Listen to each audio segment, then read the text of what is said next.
for sure on the Rift. Nice to see more variation in mid as well with Twisted Fate coming through. And just a fun, volatile matchup, right? Huni and Alphari are outstanding laners here, and Alphari, who typically wins almost every lane he's in, is up against the Jace, and that can be tough. Really can. A lot of the range matchups are the most difficult ones for GP. I mean, let's be honest, GP's trading pattern is very simple. You melee a minion, you get combat, you get the grass proc, and you Q them, right? Yeah. And when you're playing against a melee champion, often there's not really much recourse for them. They kind of just have to take it. When you're playing against a champion like Jace, can be pretty dangerous. Ooh, I like that. That's a cool level 1. Didn't actually find anything with it, but the W start from CoreJJ is pretty interesting, because if you're in Tribrush and you get knocked up there, the timing was pretty good from TL coming in from multiple angles, so TSM was stacked, they were ready, but I always appreciate the pre-planning on these level 1s. They don't always pan out, but there's very little cost to it because everyone was around him had there been someone in that brush. So pretty cool stuff. Jensen gold card's the guy, and that's, you know, you can flash follow and kill. Like that's just Huni down first blood, and if he flashed the way, that's him down flash. And guess what? You win top lane now. Congratulations. Exactly. I mean, you can't push then because you're worried about the Trundle ganks and stuff. Yeah. Huni is taking phase rush, which of course is very standard, especially when you're playing against Trundle and you're playing solo lane. It's so standard to go phase rush because Trundle's gank setup is just as slow, right? And phase rush kind of just invalidates that for the most part, as long as you can proc it quickly. I will say this is actually one of the best games for a Trundle, and there's like 4 reasons why as a Trundle secondary. All right, so number 1, anyone who has plus armor MR on the kit, which is Leona, 2. Outstanding. Feels amazing. Number 2, she's running Aftershock, which is more armor MR to wait to steal away. You pull that fool in negative, feels outstanding. 3. Number 3, which is going to be a bonus because there's 4 of them who apply to this rule. If you don't have natural self-dashes, Pillar screws you. Phase Rush is pretty good, so Jace only half credit. Okay. But what does Aphelios do against Pillar? He flashes the Pillar? What does Leona do? Flashes the Pillar? What does Leona do? This one's taking too long. Dashes into your team and dies? Yeah, we're good. 3.5. I got 3.5. All right. All right, I respect it. Thanks. Good job. Anyway, Pillars are really good against TSM's team, and the Subjugate or King's Tribute also really good against TSM's team. I love the pairing with Varus too. When I'm playing a poke champ, Trundle Pillar sets it up very well. Good job, we got there. Thanks, man. So we're seeing the push here from Power of Evil. He's playing Comet, lane dominant with the rune setup. That's what you want to see, because the way you deny TF from really getting out of lane and doing what he wants to do is just by poking him out, by locking him in lane, by getting the push here. Early on, though, Alphari with a great job here, getting those early trades. Does take a tower shot, but it wasn't heated up, so it's not the end of the world. And Jace doesn't have a lot of sustain built in. You know, he might go towards Eclipse and get that sustain there, but they're actually setting up for a potential dive. Spica is in the area, so I think there's not really that much chance of this working, but Spica is a little bit slow. They PP in the mid laner as well. Here we go. Big damage on Huni. Knocks him back. Flash out of the turret. First blood comes through to Trundle. Red buff doing some work, but now PoE is in, and Armeo, yeah, he's gonna smite for some health. He's gonna auto Krug to get some more, but there's a red buff on him, and he is dying. Spica gonna take the kill. Might have tried to head off Power of Evil, but couldn't quite make it happen. Spica gets the trade kill. Nicely done, but that's actually huge, because Jace loses all that farm. That is the biggest deal. They get first blood, plus all the farm denial. So Huni went back to base with 10 CS, right? And that he's not going to get an effective buy as a result. I think Spica tried to be a little bit too clever there. You know, he was trying to kind of lay a trap. So notice how far Spica back he was playing, right? He was thinking, okay, it's just going to be the 2v2. They're going to start for the dive. Huni's going to live a while, then I'm going to come in and I'm going to clean him up. In this situation, I think they just underestimated the TP coming through, and had he just been under tower with Huni, I don't think they can actually pull off that dive. So he was looking for greater rewards, but he was at a greater risk as a result, and it ends up going in TL's favor. A nice aggressive move towards topside. You like seeing the TF get up there, and the strong early laning from Alphari really did set it up, because Huni was down to like 20, 30% before they even started. So flash gold card, knock up for Tom Catch, not going to be there in time.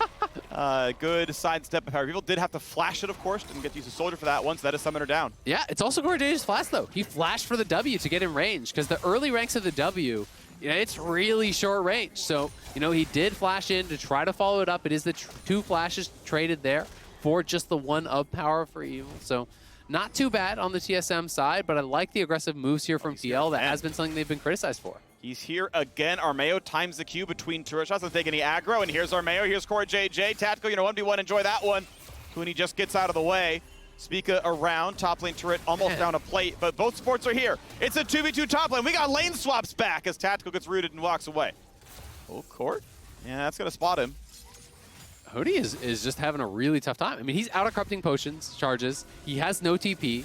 So every little bit of poke here is dangerous. And that's why TSM is staying around for so long. They know they need to get him this wave. They need to get him some sort of reset timing here. Jace from behind against GP is so tough because if you can't win the all-in, if you can't step forward and threaten that, then GP can pull off that same kind of trading pattern where you're just queuing him on cooldown and taking these short trades and slowly whittling him down because the Jace doesn't really have the built-in sustain. But Sword Art and Spica cover him. He gets the reset. The wave is in the middle, so it's not that bad. But he is still playing from behind, and this was supposed to be this position of power. But TL really did a great job with that early dive and kind of flipped the matchup on its head after some great laning from Alfari. And meanwhile, bot lane is interesting. Obviously, Tactical had a great recall off. Longsword plus tier feels really good, but first item Vamp Scepter for Lost I think makes a lot of sense because you are against this Varus poke. You don't have a good way of dodging it. You will get whittled down. Like, the man's got tier. He's not ooming before your health bar runs out. So I don't know if it means full shield bow or sitting on Vamp for the entire game. But, you know, kind of needs it to withstand this lane, so I think it's the right choice. Yeah, we've been seeing more shield bow rush on Ophelia, so I do think it's going to be the option here. I think it's just going to be full shield bow into Zeal item, IE third, or maybe LDR, depending on how much armor is actually built up. But it's just a very effective item, you know, especially when you're playing without a more defensive support. I think you need the ability to be a little bit more tanky, to be able to sustain through some of this stuff and hopefully survive through the dive. He's obviously playing cleanse, but that shield bow proc will be quite valuable if they do try to dive into the back line and take him down. Yeah. Gale Force could have been valuable in the sense that he can get over killers and whatnot, and, you know, kind of build some space there as you're getting knocked around. But yes, you know, with cleanse, with shield bow, he's like, well, TF's ulting onto me, need to cleanse the gold card. All right, Tactical's going to poke me out of lane. That's going to be rough. GP ult, like, there's no counterplay. I'm just going to take damage. So, okay, let's keep the health bar high. And yeah, definitely makes sense in the team comp. Glad to see we've got some really good kind of options here as far as mythics. I think that has been really good for AD carries in most positions, at least for most of them. So cool to see. And now we've got to fight for a bottom scuttle. But Spica and Sorta are here in Armeo, despite having some bot pressure. Well, it might be a little bit tougher, but CoreJJ's on the way. P with mid control makes that a little bit harder, but the reinforcements are here first. Pillar comes down, does not reveal Fog of War, but makes it not easy to walk in. And ultimately, as the top laners trade back and forth, bot scuttle will go to Team Liquid. The gold game is 1,200 to their favor. And until Huni can get into a position where he can take, you know, effective long extended trades, the matchup is going to stay bad because you always will lose the short trade. You know, Jace really does win out when you are then winning the subsequent trade, right? He Qs you, you Q him, you jump in on him. Most of the damage is front loaded there from GP, so you've got to be in a position where you can take those aggressive moves. But Huni just is not, so he's just in survival mode right now. Still does not have TP. And Jensen is 6. Of course, he's kind of locked in lane this second, so he can't just make a move immediately. But, you know, Jensen could be making a roam towards top side in the foreseeable future with that ultimate. So top is pushed in, and Alfari walks his way down because guess what? The Rift Herald has spawned. It's 8 minutes in, and Armeo wants it. Fights it from the brush, gets rid of the control ward, and has teammates around. Eats some honey fruit, keeps going. His smite is not up for a little while. He did go for all 5 smites pretty quickly, so even though his next one's 900, doesn't have it just yet. But no one's around. They don't have vision into that top right side, but ultimately either they knew Speak was somewhere else or they didn't think he'd be there. And they get the first Rift Herald, no problem. CoreJJ walks over to mid, and we're going to have a pretty early Rift Herald summon to knock down some turret plates. Keep in mind, top lane's already down 1 plate. Bot lane has taken a bit of damage, though it hasn't been farmed yet. So we'll see what happens. Good cross-map play by TSM. Speak going to go for this one. Yep, going to be able to get something back. If you're not in position to challenge the dragon, don't even bother. Instead, focusing down here towards bot. We'll see if they can get a plate or anything, but it probably will just be a reset. They do have a pretty big minion wave, so Lost stepping forward, trying to get a little bit of chip damage, and we'll see if he can actually knock down that tower. With all the ranged minions, it doesn't take too many autos, but CoreJJ is trying to threaten the all-in, trying to push him back, and I don't know if he still has the assist tag or not. He still does. Okay, that's good. Cool. All right. 160 gold earned, a little bit of money in the pockets. You can see the game is still at right about 1K, so not huge. Right now, TL do not have a lot of vision control of the brush. They're not sure where Leona is someone getting trapped. CoreJJ level 5 means it is a little bit fearful for Varus. You can see how far back he's playing, has no idea anything but that front brush where the Leona might be. Defensive control spots the river, okay, but a blast plan can still shortcut that somewhat. How far back are we playing? Sword Art makes sure to never reveal on the wave in this recall. Tactical says, okay, did I get anything out of this one? Did it stack my tier? No, it didn't. Okay, they're not in that brush. Cool, I can take this wave. But brush 3, we don't know about this one yet. CoreJJ still not level 6, so play it safe. Yeah. Poke lost a bit, but we still don't know where Sword Art is. Yeah, it's really interesting, and Sword Art is pretty committed to this play. Will step out now. And I'm going to be interested to see how CoreJJ kind of plays in the team fights, right? You know, does he dive in aggressively, you know, try to use the Devour offensively, or is he just going to sit on tactical, use the W in place to try to peel, to try to eat up his ally, give him that big shield that comes with the Devour now? Of course, it is an extremely long cooldown. It's like nearly 2 minutes, I think, at rank 1. So, you know, the uses are few and far between, but when you're looking at, you know, Diana plus Leona, that is very scary for a Varus who has no cleanse. So I do think Tahm Kench is going to have to try to play defensively and utilize that ult to really save his marksman. Nice by Armeo, takes away the big chicken. Level 7 on both junglers. Has been a somewhat low farm game for the junglers. They've been really busy holding up lanes. Not horrible, just, you know, they've been busy, right? They've had to help the team out, so a little bit under what they would have liked to have been if they had the chance to free farm, but moving around nicely. Divine Sundra coming in first. Looks like free boots and Armeo on its way towards Mercury Treads as he's making his build come through. Alphari sitting on a 15 CS lead, pretty clean up in the top side. That ward is good. The barrel, I believe it was, spot speaking, but in a, you know, yeah, he's just got a ward chilling right there on the brush. Not going to be a problem. Knows to play it safely. Not going to play up until he's got any support here. Nice try in the poke. Can't quite get it. Yeah, just kind of wasting Spica's time. You notice every time he starts recalling, he starts edging forward as though he doesn't know. Yeah. And then as soon as the recall is going, he, you know, stops, he backs it up. So he's just trying to waste his time as much as possible. Like, he knows he's still there, and now he knows for sure he's still there, spotted on the ward. So this is a good move here from Alphari. Also holding the wave so that Huni couldn't fully reset to give him the safety to recall there as well. That's just more time wasted up on that top side. Alphari, known as an absolute lane monster, has remained true here. Huni picked for the matchup, but the team coordination, the strong early laning got the advantage for TL, and they're just kind of sitting comfortably at this point. TSM, though, do have really good scaling. I mean, you have Aphelios and Azir, you have Diana. These are all really great late-game champs. But TL going to drop the Herald on bot, go for the invade at the same time, and try to get a little bit of both. Okay, blue buff underway. Spica says, okay, I can get this Gromp safely, but now with CoreJJ's ward, he knows where the other two are. Smite is easy. Again, 900 plus a chomp is a pretty reliable one. Knocks down the defensive wards from the rest of TSM, and they can still threaten this one. You can see bot lane turret very, very low. The Herald charge did nicely. Farmed plates number 2 and 3. Shield bow is done for Lost, has completed that one. Not all the way to Mythic here on tactical side, as they are within about 10 CS of each other. A little bit more to farm for Lost. It should be about a 6 CSD if he last hits it all well, and then we can keep on moving forward. Yeah, everything pretty even as far as that does go. Especially when you consider Lost was just zoned off some of that farm because they were threatening that wraparound, had to wait for Spica, had to wait for Sword Art to get down there for him to be able to get access. But he's going to be farming pretty comfortably. And we'll see where TL wants to go on this reset, if he'll be straight back towards bot, if they want to try to make a move towards top and look to try to punish here whatsoever. Huni at least getting the push now. Does get a plate down. I'm not sure if he had the tag for gold off of that turret plating, so unfortunately he doesn't get that.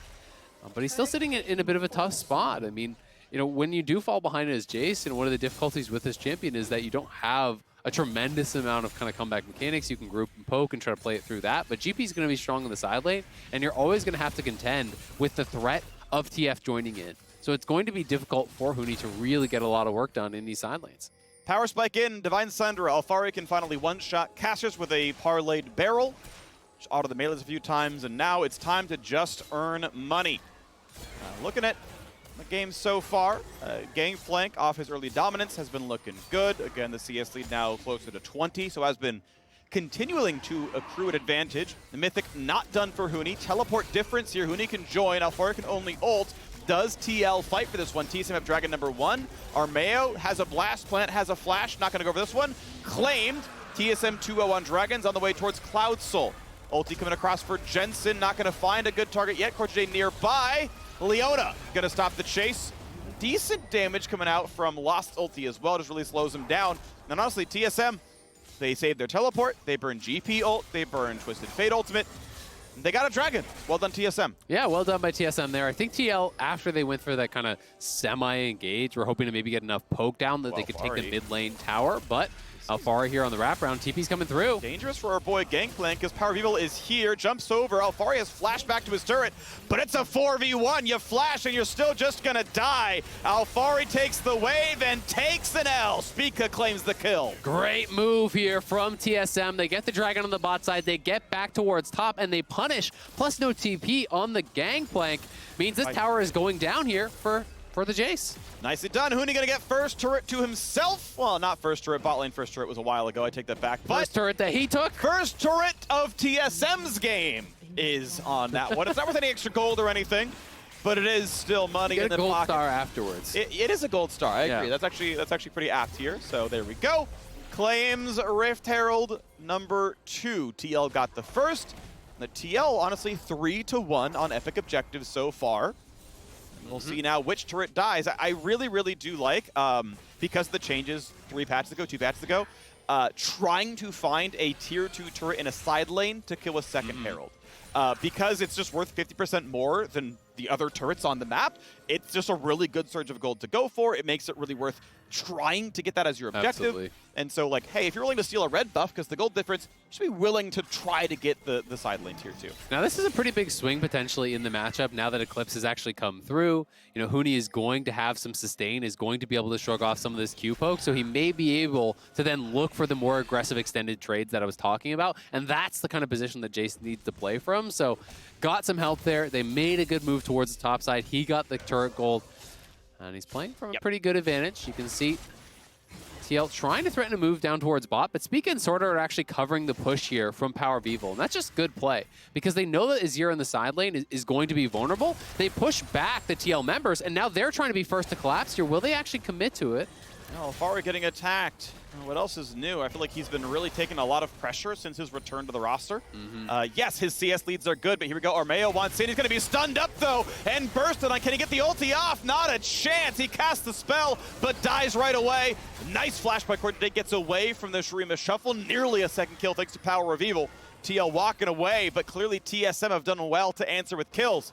Gold difference still TL's favor, but TSM have control of the map, and they've got the dragons. And I think it's going to be Herald mid. Yeah, they just want to get this tier 1 knocked down here. Huni on the collapse, so he's on the wraparound. And TSM have just done so well in this bottom quadrant of the map here over the last couple minutes. You know, pushing back multiple members, keeping Power of Evil safe, and then backing off and kind of pretending that they had recalled, that they had reset to lay that trap for Armeo. So, you know, playing around the fact that they know TL wanted to go for the Azir. Here is TL one more time. Sortar in trouble, and the TF ult's coming in. Has Flash, wants to save it, but no, there's no way out. He knows he's done for, so takes the death. Alfari gets the kill credit with the cannon barrage and his own auto attack, so nicely done to get something back. But look at this. Huni is still on the split push. Thinking back to his SKT days back in around 2017. On the sideline, on the Jace, gets a big lead and shows up when he needs to, but he's going to play for himself, and it's going to work. Yeah, they're trying to punish TL every time they look for one of these moves. You know, you see Tom Kench down there, the TF ult comes through, Huni knows he can push up, knows he is safe to shove in, deny some waves. And it's just kind of been this split map situation. You know, you just look at the vision line here. Set up on that bottom side. You know, it's all this vision around this bot side for TSM, and up on the top side, it's kind of this line of pink wards across here for TL. So they're trying to set up the safety net for Azir. Azir is not a side lane champion traditionally, and as a result needs more support to actually be safe in these moves. That's why Sorter has constantly been hovering down here. That's why they have all these wards committed, so that PoE can push up, can get this farm, Lost gets the safe lane mid, and Huni's just kind of on his own top because he is more of that intended strong side laner. All right, bot lane under fire. Dragon up in 20 seconds. Power of Evil unchecked down here, but mid lane's being attacked as well. You can see the power of that pillar. Lost has to flash to survive it, because he was definitely dead to Varus ulti afterwards, and you can't miss that without flashing. So that was pretty big. Mid lane kill happens on the turret. Bot lane the same, though, and it's time to coalesce around this dragon. Yeah, and Jensen's up on the top side. He does have TP, but doesn't have ult. We'll see if he wants to join, because TSM are just forcing the issue. They see Jensen top, so they want to start this fight immediately, force Jensen to react, or just take the free dragon. Smite. Oh, snipe! Oh, that was actually close. Yeah. Down to about 107 HP there, I think. It looked like Spica didn't stopped have damage smite, for a did second. Yeah. He stopped damage. It felt like he stopped damage. Like, I don't know if they had vision on the Varus or not, but it looked like they waited for a second. Arrow came in. Okay, cool, last hit. We could watch that again. There's likely to be a replay, because I'm very curious if that was planned around, and if they even had vision for Varus. Just based on the cooldown that Spica had, I don't think he had smite at all available for that. So you know it gets low. You're expecting some sort of skill shot to get thrown over the wall, so waits it out. Smart play from him. TL, though, not overcommitting. They take the top tier 1, but this is now Soul Point. Right? And the Cloud Soul here is actually pretty decent, especially if you're trying to play in side lanes, trying to answer the side lanes. Move speed always very valuable, especially against some of these more binary champions. We'll see if they do have any sort of vision. Spica does have smite. Okay, yeah, so he did actually just smite post. So that was just smart. He paused at about 1,000, 1,100. You know, just making sure that the skill shot would come through, then secures with the smite. Smart stuff from them. And we'll see if TL is going to try to contest at this next dragon. Cloud Soul, not the most desirable one. Most pro teams don't play around it very heavily, but still, if you're trying to play 1-3-1, I do think that the move speed is a big deal in the side lane. It's harder to actually be safe pushing out these side lanes. You can get more easily chased down, you know, not only by Huni, but by the potential collapse from Spica as well as Sword Art. It's interesting. TL actually really wants the ulti haste. It feels like they're going to play more around. GP, TF, Varus, so big. Yeah, those are pretty meaningful. Leona's is so short that, like, you almost don't need it. It's up for every fight, and it's never up twice in the fight, so you're never getting like a different, like the next breakpoint. But yes, we'll see if TL can find their way back on this one. They've held the gold lead, right? It has been a fairly slow game trying to play really heavily around global, but they've just given objectives, right? TSM have gotten almost every single one of them for the last several minutes. Obviously, 3 unanswered dragons. They got the second Rift Herald as well. And at this point, really, the gold lead that TL has is just Gangplank passive. And if you trust solo queue data as measurement of pro play as well, Gangplank is an early game champion in that, like, most of his wins actually come from fairly early surrenders. It's the early dominance, the early spikes, the grasp Q poke to win lanes. He actually doesn't have, at least win rate-wise, the best late game. Because eventually he caps out on items, and then everyone else just keeps scaling past him. So yeah, if you go to super late game for sure, right? But yeah, it does actually decay after like the early surrenders for solo queue. This can of course be different for pro, but just sharing the info that I have. Yeah, I mean it's interesting, right? You have to think about the situations in which Gangplank really succeeds in late game, and generally when people are talking about Gangplank being beast in late game, they have in their mind that image of the one-shot barrel, right? Where your 6-item GP, the barrel hits the carry, and you're like, well, we win. Yeah, but that's also rare. It is, absolutely, right? And that's why it's always contextual, and it's kind of makes League of Legends, to me, much more fun to think about, right? It's thinking about the situations in which champions are really powerful, because there are pros and cons to all champions. Not all champions are strong in all situations. So, you know, you have to think about the ways in which you succeed, the ways to play around your advantages, not only champion-wise, but compositionally, right? And that is then taken to the next level at pro, where you have two teams trying to, you know, anticipate what their opponent's advantages are and answer those, or anticipate their moves based off what you would do in that situation. And that's where it becomes this kind of back and forth game of chess that I think is so fun to watch. It is really fun. And right now, we have an Aphelios who is scaling. He's on Shield Bow Hurricane, on his way to item number 3. Infinity Edge, almost certainly. You don't have that much armor stacking. It is going towards a Randuin's Omen on our Mayo side. That's going to be a little bit difficult to deal with, but Core J on a support budget has pretty much 0 bonus armor at all anywhere. I mean, the straight-up DPS from the TSM side is just going to be way higher, right? You have 2-item Azir, 2-item Aphelios. It's not close. So it's about playmaking for TL. They have got to get picks with this rapid-fire Everfrost type setup. You have better engage, you have better picks with the long-range gold card, with the root over top of that. But your team fighting is weaker with this build and just with this champion compared to your opponents. So, you know, they have got to get side lane advantages. They've got to find a way to catch TSM out, split up, get a kill, and then collapse off of those types of moves. Because if TSM can keep playing at this pace, can keep keeping their side laners safe, keep setting up for the 5v5s, they will get the soul, and they'll be just sitting in such a comfortable position. Nice by Alfari. Notes Huni auto-attacking, gets the Q in early. Well played, actually. That's pretty clean. Gets the wave down. 2.5 remains the gold difference. And again, we now fight over the dragon. The 4th and final maybe for TSM as they push towards Cloud Soul. Squires Whim is good. Teleport's coming across. First barrel combo does not land on anything. No Varus poke either. Finally gets a Q, but Sword Art blocks about half with his own W activation. Ward control going the way mostly of TL, but TSM unperturbed. They knock down the barrel. 10 gold to Huni. His poke's not going to land. Gate gets them in. Looking for the play. Big damage, but Leona is not an easy target. They don't actually go for that one.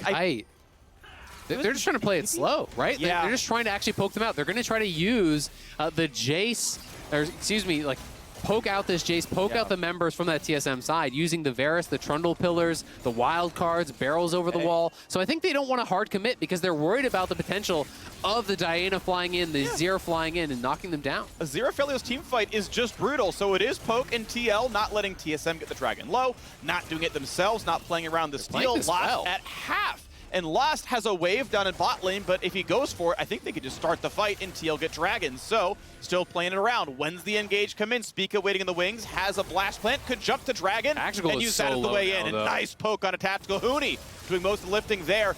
He's been revealed. He's been spotted by the Scryer's Bloom, and Gangplank is on the way back down to fill it, and TL have to give it up. Huni pushes him out of the fight. Who's got the better poke? It's Jace. Yeah, well done there from Huni. It was kind of this back and forth battle of just who is going to have to give it up first. You know, a lot of good early poke came down from TL, but it was actually one of those situations where Green Gun was pretty effective there for Loss. You know, he's able to have the long-range Q poke with that. You have Jace landing these shock blasts. Diana's trying to throw Qs over the wall. Everyone was trying to contribute, and it just ended up being Tactical taking a few too many shots. And I think in those situations, you could be somewhat critical of CoreJJ and Armeo for not tanking more of those. You know, having the Tahm Kench, you keep eyes on the Jace, stand in between them, try to take those shots. I'm not sure if the read from CoreJJ and Tactical was just that Tactical will just dodge them and no one will get hit. Yeah. But you definitely don't want this Varus to be eating too much poke because he was their main win condition in that fight. He was the guy that was supposed to stay there, soften them up,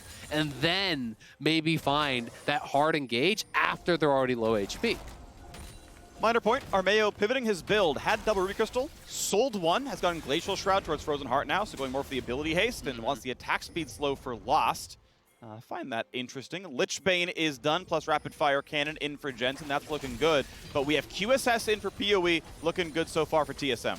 Yeah, so I think he wants to get the CDR, just get that pillar cooldown low. CoreJJ, though, he's going to go in for the W. Going to find the no knockup, but he will find some slows. Stunned up. Armeo marked by Spica. Look at the front lines back and forth. Everfrost slow coming across. Now Alfari forced to run backwards as Jensen wants to re-engage. Big damage out of Diana! And Tactical is gone. Armeo going to front line. They might trade back Sword Art. No, he's going to live as well. The Azir Soldier's not letting TL walk forward. TSM take the 1-for-0. They're right in front of Baron. Spica just deleted Tactical, and he's one of the strongest members for them. TL low health bars here also. The lock having come through there from CoreJJ. He saw the shock blast coming in, couldn't dodge it. Oh, that's actually quite a lot of damage there.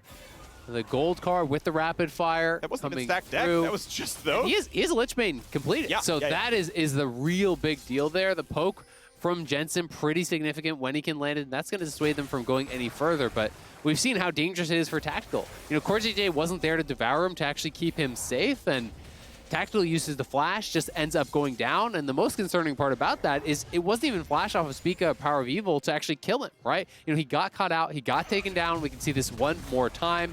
Trying to use the GP ulti to set up for the TK. The fight on this side was largely just kind of an exchange as Huni comes through, but it is Tactical on the side here trying to flash the Azir wall, but that Azir wall late in the game, very, very wide. And back to live, we can see that they are on the Baron. It has been spotted. TF ult was popped, so TL are coming. 5v5, this could decide the game. Tactical comes in, ult's gonna miss, 3k health, found down, scooped in, Power of Evil! How about the power of a double kill for your jungler? TL are kicked out of the river. 1 kill for Armeo, it's not gonna be enough. They are getting slaughtered, running away for their lives. TSM have shown up to play. What a turn there from TSM off the Baron. They knew Tactical did not have his flash from the previous play. Power of Evil with the flash up, I called it out, and he flashes in and just erases TL, sweeping them in. They don't go for the 50-50, they go for the turn, and make no doubt about it, they get the Baron, they get the kills, and they have full control of this game. Soul in their pockets, they are cruising. All right, clear away of Honda Performance play, and as you mentioned, the turn is all good. Eyes on PoE. Flash scoop on 3. Yeah, that is just so nicely done. Sword Art setting it up. He gets onto Tactical. Tactical is locked down. CoreJJ was there as well. But the Devourer does nothing if you get scooped in too, and Power of Evil caught all of them. The turn was very crisp there from TSM, clear comms, no one staying behind on the Baron. It was clearly a call. Everyone turned instantly, kill them. We will then go back to the Baron, and they have gotten themselves in a really strong position as a result of it. TL close in gold, but compositionally struggling. They haven't been able to get significant advantages in the side lane for quite some time. They are playing this more split pushy style of comp, and TSM feels like they've just outscaled them in the 5v5. The QSS even coming through here from Power of Evil. Stopwatch on Lost. They want to play it safe. They're happy to hit the tankiest member on the squad. Stun's going to land. Armeo, though, got the ulti off. He's got too much durability. He'll survive it. But the turret's getting destroyed. Bot lane's already under fire, and they're ready to keep on going in. Kiwi's going to summon a turret in mid and keep the siege going. Still a minute 40 on the Red Bull Baron power play, and this is going to be a lot done. Probably these two inhibs, maybe the game itself. Depends how aggressively they want to play it. Elder Dragon in a minute means you might have to be careful about how aggressively you play, because that's going to be a game-ending buff in itself. Yep. And we do see that there was a trade on the top side. Alfari pushing up there. But TSM don't care. They just want to take this second inhibitor here. I think they will probably fall back towards the Elder, because if you get wiped and give over Elder, that's a win condition for TL. We'll see how aggressively TSM want to play this, though. Lost takes a bit of poke. That will be double inhib, and yeah, the pillar does not ever really stop Azir. I like Recall's this. coming in for a couple. Those with TP, I believe, are the ones doing it. Now, Fairly's going to take his recall as well. Infinity Edge, likely to be why he's doing it. And it's time to play for the Elder Dragon. And I mean, just look at the vision, right? You know, this kind of tells it all. The bot side of the jungle, there's nothing. You look at the map as a whole. Where's the furthest ward forward? It's in their base. It's this ward right here. So they can't see anything. No shot at really getting out here without just kind of making a mad dash towards it. They can pop the TF ult for reveal and try to play off of that. They know they're in the pit. They know that they're around here, and they are making their way over. I mean, how do you handle the TSM bot side? It's TSM and 4 wrap. wards, all this giving vision. And they can try to walk in, but how do you stop it? Maybe a miracle steal. Armeo has his smite, has his ult. Gonna walk into the front line, chunked down to half because PoE sees him. No shock blast yet. Yeah, Spica waiting around, doesn't find the battle. But TSM would rather not coin flip the smite. They'd rather just take the kills. But Spica played that so well. He baited out Jensen's ult to try to engage on him, and he just rocket belted to safety. So now they don't even have that to reach backline. So how do you get to Lost and PoE? It's all up to Tactical for the poke here, and he's got to be on point. Mid push in, double TP for TSM. Even if they lose Dragon, they get TP into the base and just kill it right then. So they're waiting around, they're getting some time. Ult comes across, Zonia's early for Speak, gets away from the barrel. Armeo down to 500 health, needs an ult target to get his health back up. He's not in range, that Core J is low. And one shot will kill the man, but Spica is low as well. They've got to be a bit careful. TL playing the poke pretty nicely. GP separates, Spica has a flash out. He can QE in. Can he get the Elder? Oh, Avelio sets up for 2. Dragon goes over to Trundle, but is it going to be enough? Of course it is not. The kills came in first. Lost picked up so much. The quadra kill for Huni. We've seen it before, and he TPs into the base. He and Power of Evil, 12-4 in kills. Ready to go for the Nexus turrets, and TSM continue to just knock down Team Liquid game after game. What an incredible